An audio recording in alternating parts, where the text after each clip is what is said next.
মঙ্গলবার রাতে এই 5টি কাজ করলে ভাগ্য উদয় হবে। বজরংবলীর কৃপায় বদলে যাবে আপনার জীবনযাত্রা। বন্ধুরা, হিন্দু ধর্ম অনুসারে মঙ্গলবার হলো শ্রী হনুমানজির দিন।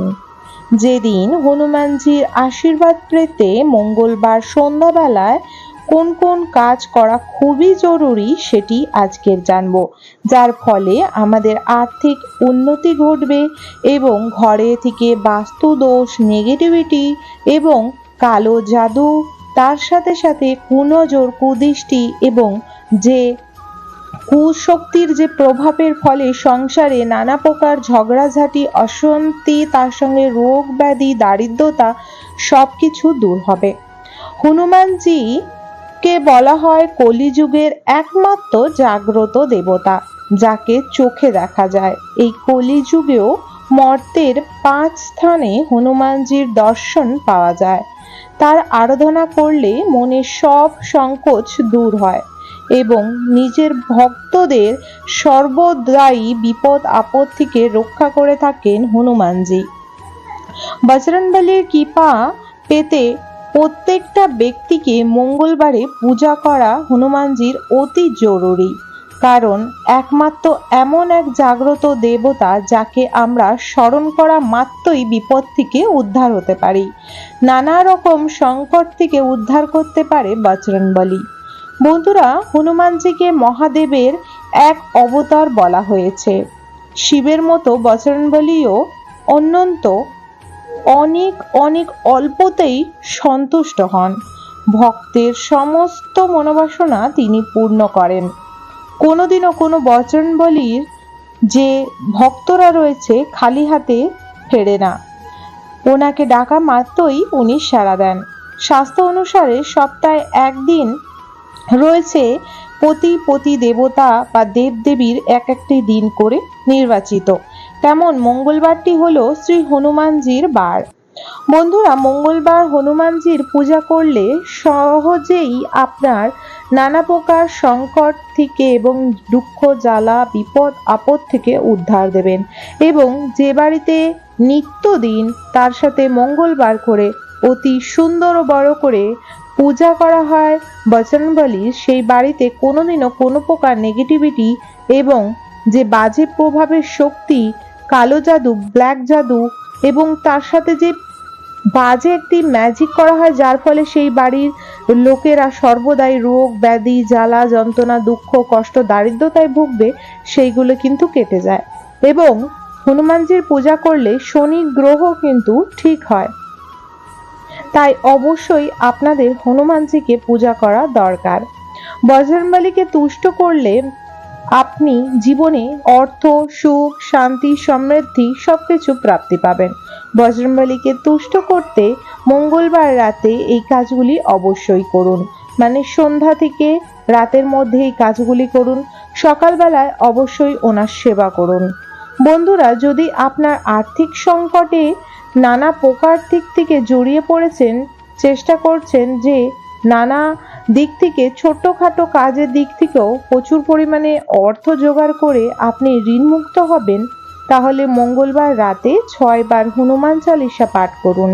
মঙ্গলবার রাতে মানে সন্ধ্যায়, মঙ্গলবার সন্ধ্যায় আপনাকে 6 বার হনুমান চালিসা পাঠ করতে হবে। এবং আপনি সেই হনুমান চালিসা যখন পাঠ করবেন, হাতের মধ্যে 3টে এলাচ ও 3টে লবঙ্গ অবশ্যই রাখবেন। সাথে রাখবেন সামান্য কর্পূর।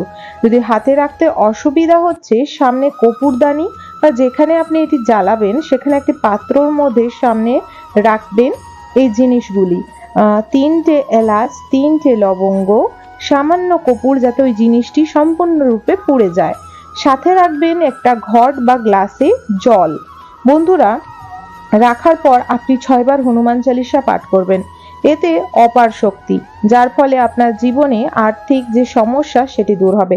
হনুমান চালিসা পাঠ করার পর সেই কর্পূরের মধ্যে আগুন দিয়ে আপনার হনুমানজির আরতি করুন এবং জয় শ্রীরামের অবশ্যই নাম নেবেন। হনুমানজিকে 6 বার আরতি করার পর আপনারা 6 বার ওনার সামনে হনুমানজির আরতি করবেন। তারপরে রামজির নামে আরতি করবেন এবং তারপরে সেই আরতিটি আপনার সারা ঘরে দেখাবেন। এবং তার যে ভস্য বা ছাইটি হবে সেইটি আপনারা রেখে দিতে পারেন কৌটোতে। এটি আপনারা অবশ্যই কোনো কাজে বেরোনোর সময় বা দোকানপাট, চাকরি, ব্যবসায় বেরোনোর সময় টিকা হিসাবে লাগিয়ে নিতে পারেন। এবং যে জলটি তৈরি করবেন সেই জলটি অবশ্যই আপনারা সকলে প্রসাদ স্বরূপ গ্রহণ করবেন। জল এমন এক স্বচ্ছ জিনিস যার সামনে যা মন্ত্র বলা হয় সে সেটিকে ক্যাচ করে নেয়, নিজের মধ্যে সেই এনার্জিটা নিয়ে নেয়। তাই দেখবেন অনেক জায়গায় কিন্তু জলের মধ্যে মন্ত্র পড়িয়ে দেওয়া হয়, কারণ জল হলো স্বচ্ছ জিনিস, ওর উপরে যেটি পড়িয়ে দেওয়া হবে সেটি তার উপর এনার্জিটি প্রবেশ করে নেবে। তাই অবশ্যই আপনারা এটি করতে পারেন।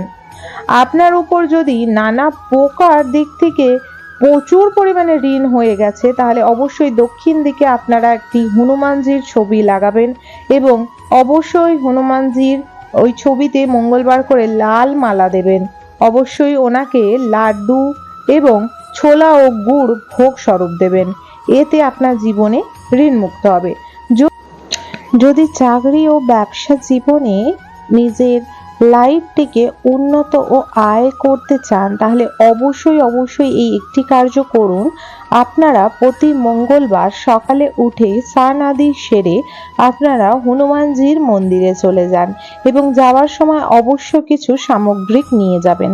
তার মধ্যে হলো লবঙ্গ, কর্পূর এবং তার সঙ্গে আপনারা নিয়ে যাবেন একটি লাল ফুলের মালা এবং নিয়ে যাবেন মতিচুরের লাড্ডু বা বেসনের লাড্ডু, কলা এবং নিয়ে যাবেন গুড় ও ছোলা।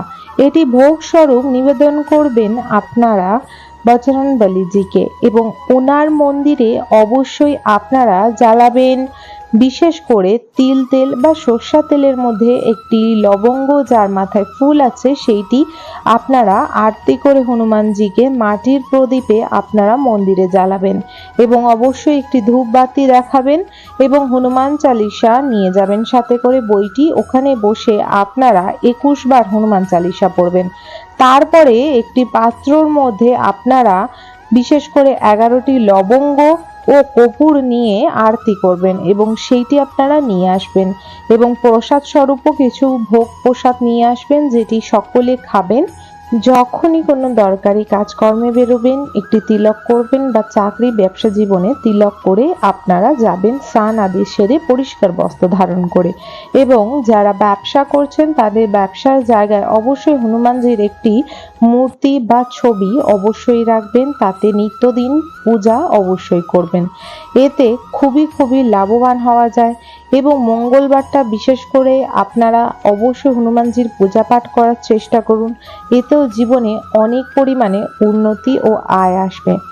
আশা করব বন্ধুরা আজকের ভিডিও তথ্যটি আপনাদের ভালো লেগেছে। যদি ভালো লেগে থাকে অবশ্যই একটি লাইক করবেন, কমেন্ট বক্সে অবশ্যই জয় হনুমানজির জয় অবশ্যই লিখবেন এবং অবশ্যই চ্যানেলটিকে সাবস্ক্রাইব করে রাখবেন আপকামিং পূজা পাঠ, তন্ত্রকথা, জ্যোতিষশাস্ত্র, বাস্তু টিপস, টোটকা উপায় দেখার জন্য।